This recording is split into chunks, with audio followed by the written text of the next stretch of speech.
friends, welcome back. I'm so happy you could be here to spend some time with me today. Now, this is part 2 of our 4-day series. We are focusing on the Wilderness collection from Mintay paper. And so in part 1, we made this accordion style holder for all of the inserts that we're going to be creating. If you are just joining in the series, I'll leave a link at the top of the description so you can go back and check out how we created this accordion folder. For today, we're going to be creating 4 inserts, so we're going to do one for each of the compartments, and it's going to be a file folder tabbed folded insert. And so we're going to start with this piece of paper. It's 65 pound weight, and that matters because you don't want to be adding so much bulk to the inside of these pockets so that you can have a lot of different things instead of fewer things that are thicker. And so the measurement for this is going to be 5 3/4 by 9 3/4, and then I'm going to score it at 4 3/4 folder, and this will be the front portion of the folder. See, it comes down just a little bit, and we're going to cut the tab top portion for the top. And we'll use our envelope scoreboard for that. So what I'm going to do is use the back side, the taller side, to line this up at the front of the scoreboard on the very first cut line and go ahead and punch there. And then the tab that I want on the top is going to be 2.5 inches. So I'm just sliding this edge over to meet the 2.5 inch portion. It might be easier to see if you hold a piece of cardstock up against that 2.5 inch line and then hold your folder up to it.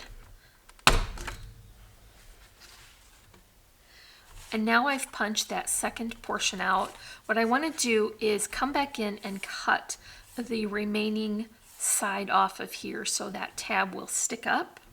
So I'm just bringing in my paper trimmer here, and I'll go ahead and add this to the cut line, and then very carefully just trim right up to that part.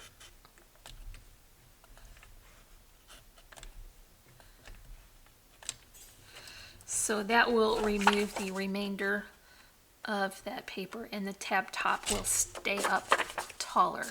Okay, why I picked 2.5 inches for my tab is because I want to include one of these file folder inserts for every compartment, and I'm going to alternate them, leaving a gap in the center because I want to have a tie closure, a ribbon, so that I can keep all of the inserts secure inside. So if you can tell, I've also cut this so you can see now my tab sticks up over the top. I've cut this to measure in between the indented portion of my accordion, and that's because I didn't want to add a great amount of bulk to the foldy part here. So all of my inserts are going to fit within that portion, and so let's go ahead and start finishing this. Now, when I am working on my folders, what is more important to me, that I have matting on every layer, or if I have matting just on the front, and then I can go ahead and use the pattern paper on the inside, rather than adding so much extra bulk. Because if you consider, that will be 1 sheet here, 2, 3, and 4 extra layers of paper for this insert, and I decided that I just want to have the cardstock matting on the very front. So I'm just going to work on the cover first, and what I want to is add my cardstock layer first, and this is that nice, beautiful, rich chocolatey brown that I mentioned earlier, and this is also very thick, and so even if I only put the matting on the outside, it's still going to be very sturdy. And I've cut this so that I will still have the border of the folder showing, and so this matting layer is 5 5/8 wide by 4.5 inches tall. And then I'm going to use a variety of these papers, whether they be full sheets or joining them together. So when I first started this project, I thought for sure I was going to have lots of paper left over, but when I had all of my inserts covered, I was really looking to join some patterns together to fill the amount of space that I had. So some of these are going to be paired with the offcuts from a different piece so that I can cover the whole fronts of the inserts and then still have a beautiful layering effect. This is going to be adhered on top of that chocolate brown. And so if I were to cut this from one piece of the pattern paper, the pattern paper would be 5.5 by 4 3/8, and that's going to give me my 1/8 inch border. And then I always center everything. Because I had to combine two patterns to fill this amount of space, it's not so important that I get this measurement correct because I'm going to be including a second pattern here to the bottom. So this one is just one of the offcuts as I was working along, and I really liked the pairing of the plaids with the more nature inspired, larger, more watercolory kind of graphic images. And so this is going to be the front cover. Now I picked some images from the cut apart sheet. If you've ever had a chance to pick up a Mintay collection and you got the whole collection pack, you will see they have beautiful ephemera cut aparts. So it would be like on the back side of the packaging for the front cover so that you could see the collection you had. But if you flip it over, you get all these beautiful ephemera pieces and you just have to fussy cut them. And so I did that with all of these, and I left a little bit of a white border so that it would have the appearance of being actual ephemera. And I just want to layer some of them on so that I get kind of a story of this being a beautiful cabin in the woods, and it would have mountains in the background and then a beautiful fox. So we have foxes here in Michigan. I've only ever seen one during the daytime on our property, but it was such a beautiful experience, and so I really love foxes. And I also think this color is so perfect for fall because they have those rich, beautiful tones of gold and orange. And this is going to be my cover. Now, when I work on the inside, I'm going to switch the measurements for the pattern paper to what would be the cardstock layer so that I get that same white border around. And so my pattern paper on the inside and the back are going to be that 5 5/8 by 4.5, because I'm not adding a cardstock border. So here is my pattern paper layers. I'm gonna just go ahead and alternate a lot of these patterns and combine them in similar but different ways so that I get a good variety on each of these inserts. And for this one, I'm gonna bring in that plaid again because I thought it was super beautiful, and I'm just adding that to the bottom as kind of a border strip. Now remember, this is going to be on this side, so this will still be the bottom. And what I want to do is add one of the journal cards.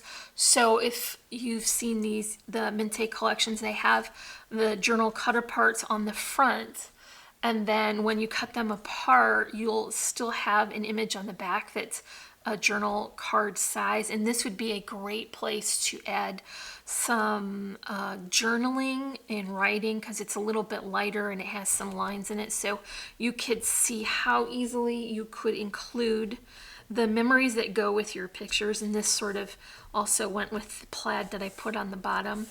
And here is more of those cut aparts, the ephemera cut aparts. I just want to kind of arrange them in layers so that it tells a story here as well. And you could see that you have plenty of room for large pictures here. Probably with little cropping, you could have a full-size picture here and then put your journaling on the top. So now I want to add another piece to the back, and remember, this is the full-size matting size, even though it's the pattern paper, because I want it to fill in the whole amount of space and leave my 1/8 of an inch white border. Okay, so here's my first insert, and you can see how nice and thick that is. On the front cover as well, there is plenty of room to add writing if you like to do that. And so I can just tuck that right into my pocket. Now you can see my tab is going to fall on this side. So the next one up, I want to fold my folder so that the tab will fall on this side. And then I'll just alternate them, leaving that gap in the middle. So let's work on the second insert. So I'm working along on my second insert, and I have already added my pattern paper to the front. And the inside, I'm using the same measurements as I did for the first insert, but I wanted to show you that I'm not going to add a layering piece for the cover of this because the image is so large. Now this collection has beautiful large backgrounds, and so I wanted to incorporate as many of them as I could without having to add layers on top. So that's what I did for this one, but you can see you can easily go ahead and write onto that background if you wanted to add more detail.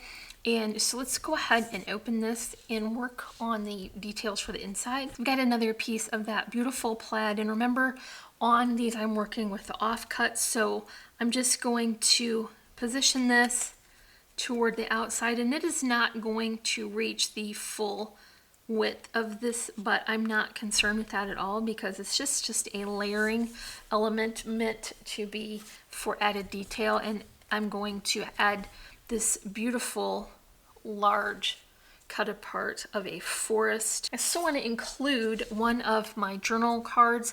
I'm so happy this collection comes with 2 sheets of each pattern. That includes the journal cards, so I don't have to decide which of the sides I like better because I'm gonna get one of each. So I'll just go ahead and put that up here. I'm alternating the background so that they definitely are a layering element. They show up really well. Here's a couple of additional pieces that I've used my offcuts for, and these are just fishtail cut with a little stitched detail, and that will go up here toward the top. I've got these cut. One is just a little bit longer, so it's definitely a nice layering effect. And then last but not least, I've got a sweet little cup here that said "Let's Explore." I'm going to include that right here. I'm not using any of the foam dimensional pieces for this because it does need to fold flat. And for the back, I'm just going to go ahead and add more of that plaid. And this is another place where you could add images, larger pictures right to the back if you wanted to, because this plaid is a compact enough pattern that it's still going to show nicely even if you have it covered with a picture. So here's our second insert, and I'll just tuck that right into the pocket right here. Okay, so we're on to file insert 3, and remember that I want to switch the tab orientation back to the left, and I'm gonna just go ahead and put all the same types of layers on. And again, I've found another large portion of that image that I wanted to include, and so I'm not putting layering bits on, but once again you can see how easy it would be to go ahead and add some writing or stickles or another layering element once you get working on your folder. So I'm going to go ahead and continue to put in these layers, and I'm going to go for this beautiful plaid this time for both the top and the bottom. That way it will have a nice consistent look. In cutting up all of these larger pieces left me with plenty of border strips for layering so that I can get extra detail, and I didn't have to cut into any additional papers to get my layering elements. Here's another one of the journal cards, and a great place once again to add your writing. And then here is a beautiful balloon I'm not sure what that has to do with camping, but it was with the collection and I think it looks beautiful. So we're just going to include that here as well. So something to consider if you're going to make this for yourself, you would maybe already have all of your pictures ready to put in the book. So leave off the ephemera pieces until you put your pictures in. That way, if you need to cover anything or fill in a specific gap, you would have the opportunity to pick the ephemera piece that would fit perfectly in that size. So let's go ahead and finish the back. Same as the beautiful plaid on the inside. And we'll tuck this in here as well. So we're back to our right side orientation for our last file folder insert. And I'm still working with that beautiful chocolatey brown, and I think it's just very complementary to the collection. It does need that warmth to anchor all those bright colors. And here is another one of those large images. Now, of course, I trimmed this one just a little bit because there was an image that I wanted for another part of an insert. So I'm going to go ahead and disguise that cut edge with more of the plaid offcut. This is just such a nice way to get a lot of space covered without having to cut into each new piece for every layer that you want to add. And I'm going to put this sweet little retro camper here in the corner. So we had a retro camper when we first started camping. It was a 1966 banner, and we refinished it. It was so cute. It had teal and chrome and black and white checker floor. It was so retro, but we decided that it was not the right size for our family because we just needed a little bit of extra room and other amenities for everyone to be comfortable. And someone pulled into our driveway and offered to buy our camper from us just out of the blue. And so we were able to sell it and upgrade into the one that we currently have. So that worked out pretty well. But I thought it was very cool to have the retro camper in the campground. Definitely get a lot of attention that way. And so for the inside, I have more of those beautiful large images. I could not bear to cover these with any layering elements, so these are just going to go in right as is, and they're so beautiful with that floral background and all of the details. So here is the bottom piece that coordinates with it. This would be a great opportunity to add multiple small pictures because there's plenty of room here. And then I'll go ahead and finish the back with the plaid. So this is all for our file folder style inserts, and I'll just go ahead and tuck this right into our first pocket. And I'm also going to mention the reasoning why I'm keeping the tabs undecorated. So I thought it would be nice if you had a space to add your own writing or sections of this. If you have a nice label maker or cool little letter stickers, you could add those to there and go ahead and really customize how your file folder inserts look in your beautiful accordion base. So that's all for day 2. I hope you plan to come back and join me for day 3. We're going to complete more of the inserts for this accordion album. Now, if you enjoyed this video, make sure you leave me a comment and a big thumbs up. Remember, you can find links to our social media sites in the description below. And as always, I'm wishing you a happy and productive day, and I thank you so much for watching. Bye.